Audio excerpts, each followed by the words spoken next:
My sister conspired against us, and now she expects us to act like nothing happened. It all started last year. There was a severe flood in our neighborhood, and we were forced to move into another grandparent's house. It wasn't just us. Literally everyone had flocked there. Grandparents, aunts, uncles, cousins. The whole family found itself under one roof, cramped, noisy, and tense. Everyone was tired, angry, soaking wet, carrying bags and suitcases.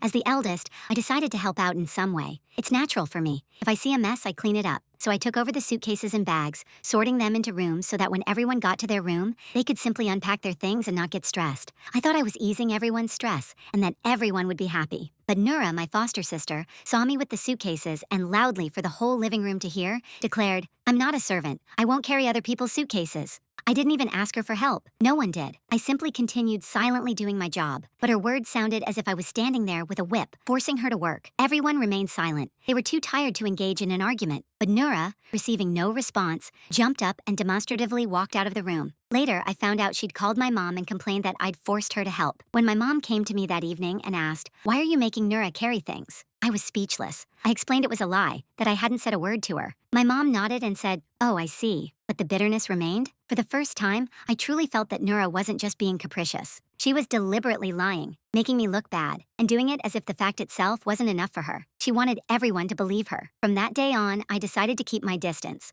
I answered her questions briefly without emotion and tried not to engage in conversation. The family was already going through enough grief. A close relative was in the hospital. His condition was serious. We all lived in anxiety and anticipation, and it was clear to me that now was not the time for childish games and intrigue. But Nura seemed to live on a different wavelength. A few days later, news arrived. Our relative had died. We were all in shock. Everyone who could traveled to another city for the funeral. Everyone had their own feelings, pain, anger, despair. But Nura managed to turn even this to her advantage. She complained to her mother that she felt neglected, that no one was asking how she was. Meanwhile, everyone else was simply reeling from grief. This was the first alarm bell. I realized that for her, someone else's tragedy was not a reason to remain silent, but only a chance to speak out louder. Then came the months of domestic calm. We returned to a more or less normal life, but the small skirmishes continued. If I ever stood out in any way, Nura would find a way to humiliate me. If someone praised me for my work or my neatness, she'd interject, "Well, that's because she's not capable of anything else." If someone called me beautiful, she'd immediately bring up stories from childhood about how I was teased.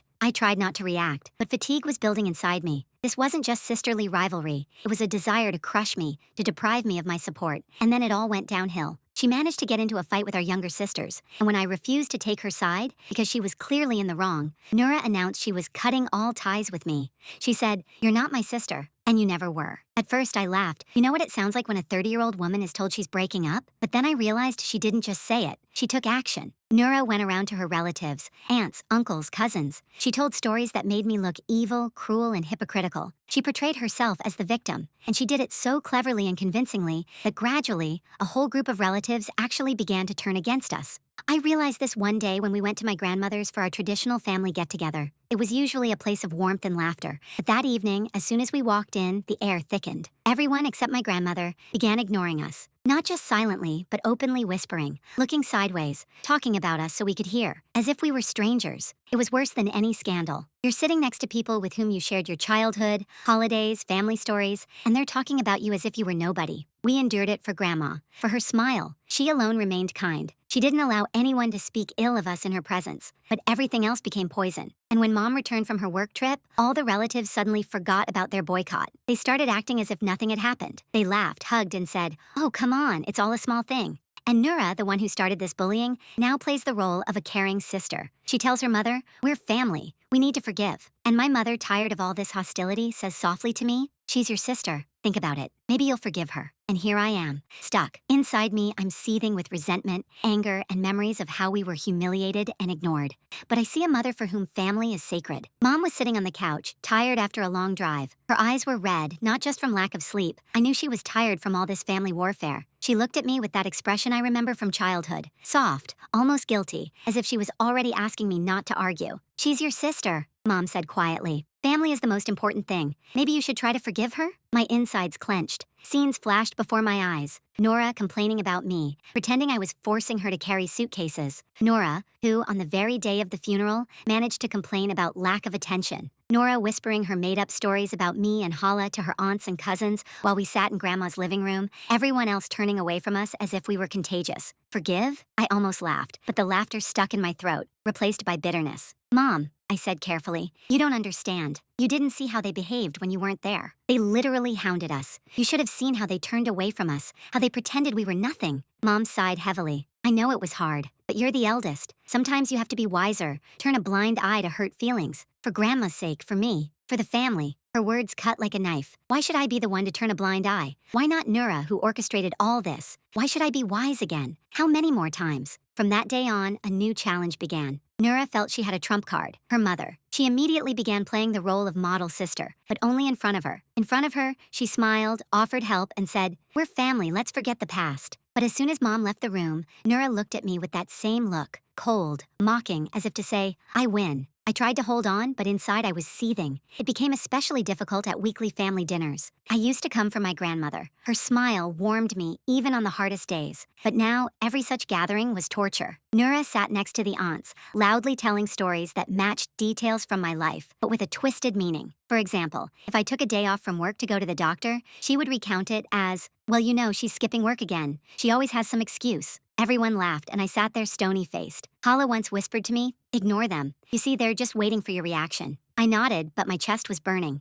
Ignoring them meant letting them think I agreed, but responding meant giving in to their provocations. Either way, it was a loss. One day I decided to test. What if I just told the truth in front of everyone? It was at my grandmother's dinner. Everyone was sitting at the table. Aunts, uncles, even a few cousins. And of course, Nura, with her usual smug smile. She started telling another joke about how I purposely carried suitcases to make myself look like a saint. At that moment, I simply couldn't take it anymore. You're lying, I said loudly so that silence fell over the room. You know it's not true. Everyone in the room saw that I didn't force anyone, but you keep repeating that lie over and over again. The air thickened. Several people exchanged awkward glances. Grandma frowned, and Nura didn't lose her composure. She folded her arms across her chest and said with the most sincere expression, see? She's making an enemy of me again. I was just joking, and now she's making a big deal out of it. And at that moment I realized arguing with her was pointless. She's a master at turning everything around so that she ends up the victim. After that evening, I made a promise to myself. I wouldn't try to expose her anymore. I wouldn't play her game, but I wouldn't forgive her either. The problem is, Mom doesn't understand this. She only sees the surface. Nura smiles, says the right things, and Mom believes her. But I look angry, stubborn, unforgiving. And every time my mother repeats, think, maybe you will forgive me after all, my heart sinks, because I know, to forgive means to betray yourself. Another month passed. The situation didn't improve. I kept my distance, but Nora continued her games. Sometimes she'd do little dirty tricks, like forwarding snippets of conversations to my friends, to make me look ridiculous or awkward. Sometimes she'd spread rumors about Hala to drive a wedge between us. And then something happened that was the last straw for me. I always thought my grandmother was the only person Nura wouldn't dare touch. She respected her authority too much, because she could put anyone in their place with a single word. But as it turned out, I was wrong. It happened one Sunday. We came for a regular family dinner, and at first everything was as usual. The smell of spices from the kitchen, Grandma bustling about, everyone helping to set the table. I noticed that Nura was suspiciously friendly. She hugged Grandma longer than usual, loudly praised her cooking, even brought flowers. I immediately sensed something was wrong. She never does anything without a reason. During dinner, my grandmother suddenly turned to me and said softly but sternly, "Daughter, why do you say bad things about your sister?" Nura told me you're always hurting her and not giving her a chance to improve their relationship. I almost choked on my water. What? I couldn't believe my ears. Nura sat across from me, her eyes quietly lowered like a saint, as if she were ashamed that my grandmother was defending me. Grandma, that's not true. I immediately objected. I never said anything bad about her. I keep my distance because I'm tired of her lies. Grandmother frowned. But she's your sister. Why do you have to make up grievances? You should have love, not enmity. I felt the blood rush to my face. Nura stole a glance at me, cold, triumphant. She had achieved her goal. She had made my grandmother believe that I was the villain. I sat silently for the rest of dinner, my knuckles white-knuckled as I gripped my fork. I could see the aunts whispering among themselves, glancing at me. It was as if they'd received confirmation that they were right. Look, even Grandma thinks she's bad. Hala noticed my state and squeezed my hand under the table. It was the only thing that kept me from getting up and leaving right then and there. That evening, already home, I couldn't calm down for a long time. Everything inside me screamed, how could she? She even used Grandma for her games. I was hurt not only for myself, but for her as well. After all, Grandma truly loves us all and believes every word. Manipulating her trust is low, even for Nura. I realized one simple thing. If before I was hesitant about forgiving her for the sake of my mother and my peace of mind, now there's no turning back. Nura has crossed the line. A few days later, I overheard her conversation with one of her cousins. She was saying, the main thing is to convince Grandma.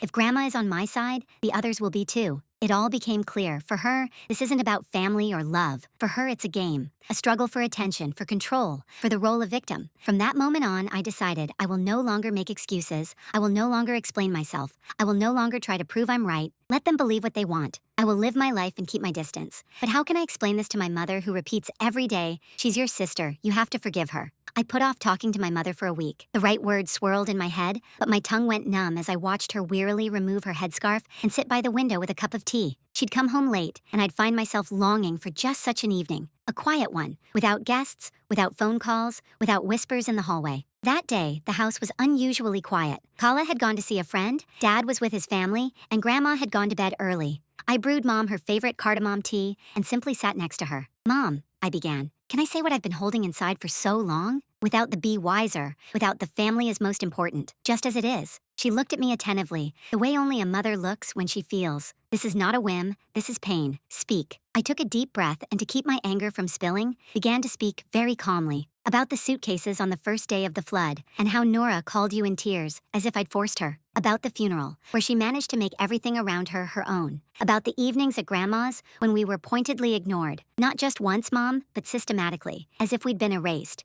About the taunts and jokes at the table, where I was always lazy, sly, always making excuses. About how she went from aunt to aunt, retelling stories where she carefully edited out her own words and left only my reactions, as if I were the source of the malice. About, I'm cutting ties with you, said with such pleasure, as if she'd given herself an award. Mom listened silently, without interrupting. Her fingers only tightened around the cup. And the worst thing, I trailed off, a lump rising in my throat, is Grandma. She came to Grandma's early, brought flowers, said all the right things, and an hour later, Grandma looks at me and asks, why are you speaking badly about my sister? Mom, you know I could forgive myself a lot, but taking advantage of Grandma's trust, that's the worst. I fell silent. The clock ticked in the kitchen, and it smelled of cardamom and anxiety. Mom put down her cup and said quietly, almost in a whisper, I've seen a lot, but apparently not everything. I wasn't here when you were being persecuted. It was easier for me to believe the gentlest version, that it was a misunderstanding. I probably wanted peace, even if it was false. I felt the tight bandage fall off me. Not all of it, but at least a little.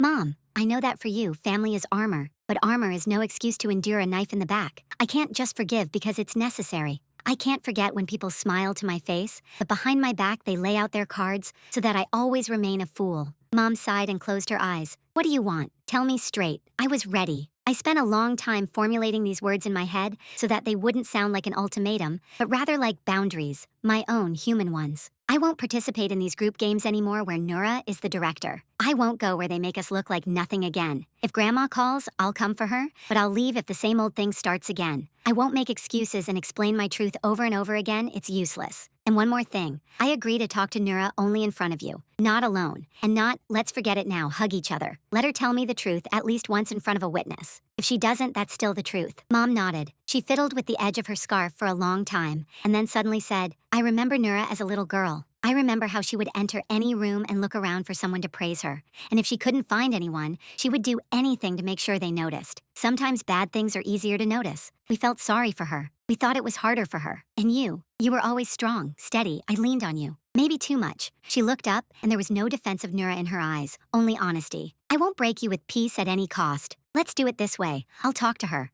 I'll tell her that our meetings will only take place without her performances, that insults, whispers, and innuendos are off the table, that the conversation is only possible in my presence, and that if she touches Grandma again, I'll throw her out the door myself. I didn't expect such directness and almost burst into tears. I restrained myself and smiled somewhat childishly. And one more thing. Mom, if she starts her I'm the victim thing, remind her. A victim doesn't call a crowd to point fingers. A victim heals. A manipulator gathers an audience. Mom smiled bitterly. You won't believe it, but there's more Islam in your words than in all their talk of family. Pure intention is more important than facade. We sat there for a long time. I told her little things that people usually don't tell. How my hands shook when we were ignored at Grandma's. How Hala squeezed my hand under the table. How after every family evening, I came home and washed the dishes until they squeaked, to wash away the sticky feeling of someone else's disdain. Mom listened, and I could see she cared. Perhaps for the first time, she was truly hurt for me, and not for the family peace. You know, she said at the end, in Saudi Arabia, we often say, if you get used to it, you'll fall in love. But the real get used to it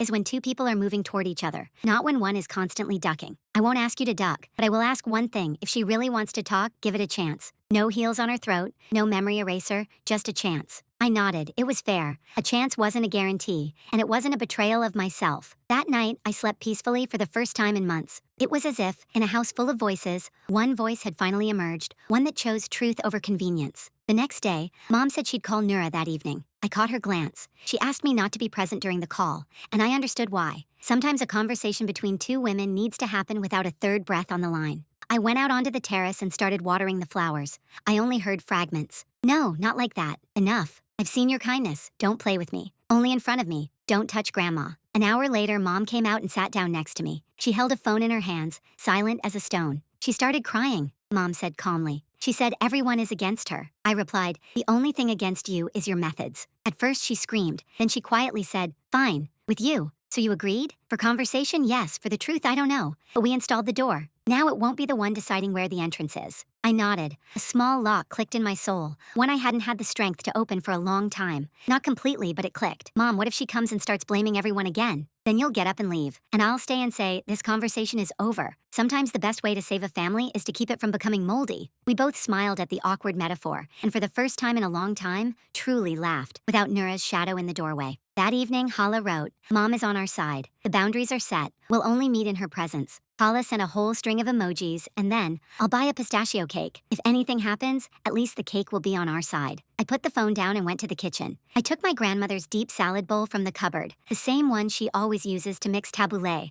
always saying, every leaf is like a person. If you cut it without respect, it will taste bitter. I carefully chopped the parsley and suddenly realized that this is my way of living now. Chop carefully, add lemon, salt, and olive oil. Just enough. No more, no less. And definitely not allowing anyone to oversalt my life with their own hands. We agreed to meet at Mom's, neutral territory, not at Grandma's, so as not to drag her into the spotlight, and not at any of the aunts, so as not to turn the conversation into a performance with an audience. Mom had arranged the chairs in a semicircle in the living room beforehand and set out cardamom tea, water, and the pistachio cake that Hala had promised to bring. The room was bright and empty. No prying ears, no background noise, just the three of us. Nura arrived 5 minutes early. It was unlike her, so she must have been preparing. She was wearing new perfume, pointed shoes, and holding a bouquet for Mom. I knew the ritual. Charm her first, so that later, if necessary, any harsh question would sound like ingratitude. Mom took the bouquet, thanked her, politely without excessive warmth, placed it in a vase, and turning around said calmly, before we begin,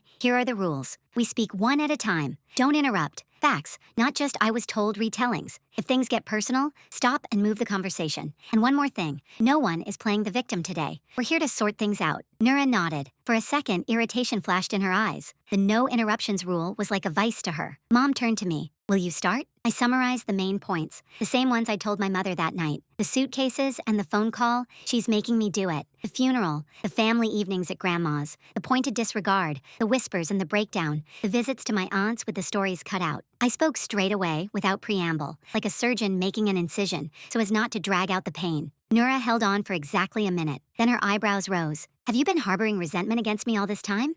She paused, catching her mother's gaze. You could have said so right away instead of going to court. I told you, I replied calmly.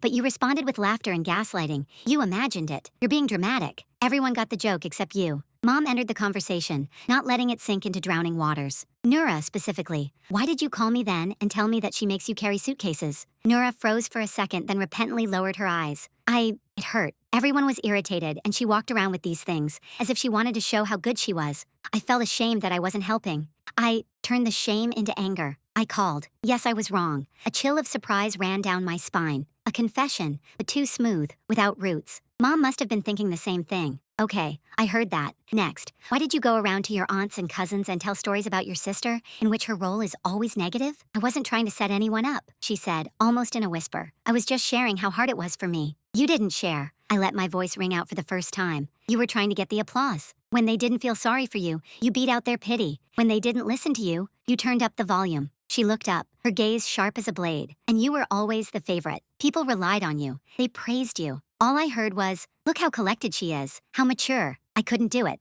I had to prove that they saw me too. Mom leaned forward a little. Disapproving doesn't mean turning stories around. You could have asked for support, but you chose triangles. You, the listener, the bad guy. That's not safe for the family. Nura sighed but didn't argue. I saw Mom take the wheel and Nura felt it. Okay, said Nora. I'm willing to admit, I overdid it. But you're no saints either. You two stuck together, but I was excluded. At Grandma's, you'd sit next to each other, whispering. We whispered, I nodded, because if I spoke out loud, the ants would pick me up and carry me on. And also, you were the one who came to Grandma with flowers and words, and left with her doubts about me. It's very painful, and very low. Nora flinched. I never said anything bad about you to Grandma, and immediately caught her mother's gaze. You said it, Mom replied softly but firmly. She just thinks I want to make peace, and she's humiliating me. Grandma believed her, and then she went up to her and asked, why are you speaking ill of my sister? It's not like she never said anything. A cake knife clanked on the table. Hala, as luck would have it, sent a voice message. I'm almost there. Mom turned off the sound and looked at Nora again.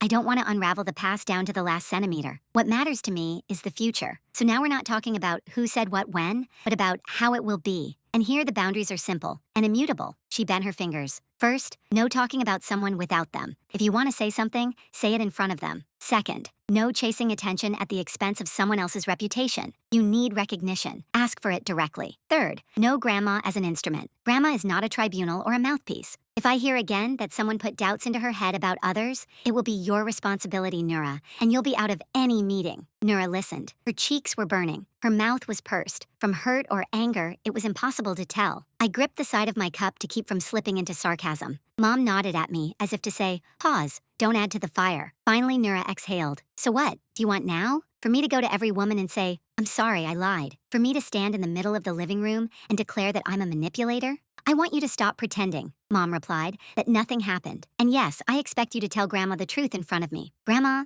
I did it. I was afraid to remain unnoticed, and I chose bad methods. This isn't a public execution. This is adult responsibility. She turned her gaze to me. And you, Mom said, both about me and as if she were speaking to me, will stop carrying every gathering on your shoulders. If you hear whispers, you get up and leave. No explanations, no fights. And don't wash the dishes at night until they squeak just to wash it away. We'll wash it away together, or not get dirty in the first place. I smiled involuntarily. My mother heard even what I didn't tell her. My nightly dish marathons to drown out the cold in my chest. At that moment, the doorbell rang. Hala, with the cake, as promised. She entered quietly, looked at our faces, and realized we were in the middle of a conversation. She sat on the edge of the sofa, placed the box on the table, and nodded to Mom. And somehow, her silent presence lent weight to the conversation, like a seal at the end of a letter. Nura suddenly said, I can talk to Grandma, but I can't promise the aunts will believe me. They love stories. Let them love it, I said. It's enough for me if Grandma stops seeing me as a villain. Let the rest of the adults decide for themselves what to listen to.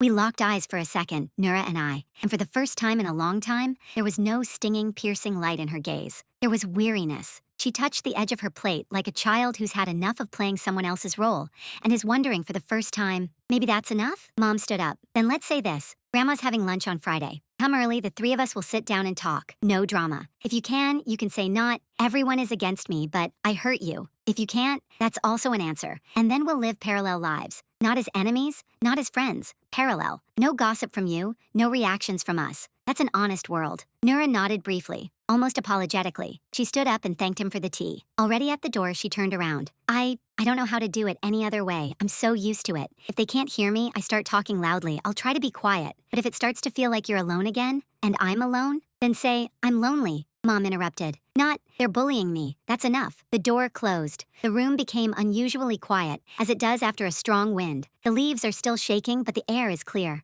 Hala and I exhaled simultaneously. Hala pushed the cake towards us. Well, if peace hasn't come, then at least dessert. Beyond the borders? Beyond the boundaries, I said, and Mom laughed softly. We ate cake and talked about simple things. The new movie, Grandma's tabbouleh recipe, how the cat next door had moved in and was now gathering under the windows. I caught myself noticing that for the first time in a long time, these little things weren't getting on my nerves, because there wasn't an invisible figure standing in the hallway, constantly tugging at the blankets. On Friday, we arrived at Grandma's half an hour early. Nura was late, most likely plucking up her courage or rehearsing the right words. I helped Grandma cut cucumbers, listening to her usual admonitions about don't turn the salad into mush, cut each one with respect. Mom sat nearby, silently replaying in her head the scenarios that awaited us around the corner of the conversation. When Nura entered, Grandma smiled at her as warmly as ever. Nura clutched the strap of her bag, placed it on a chair, and for a second I saw, not a role, not a mask, but a young woman who perhaps also finds it difficult to be constantly in the public eye. Mom gestured, sit down. And quietly, very quietly, she said, Grandma, we need to tell you a few important things. And the first one is from Nura.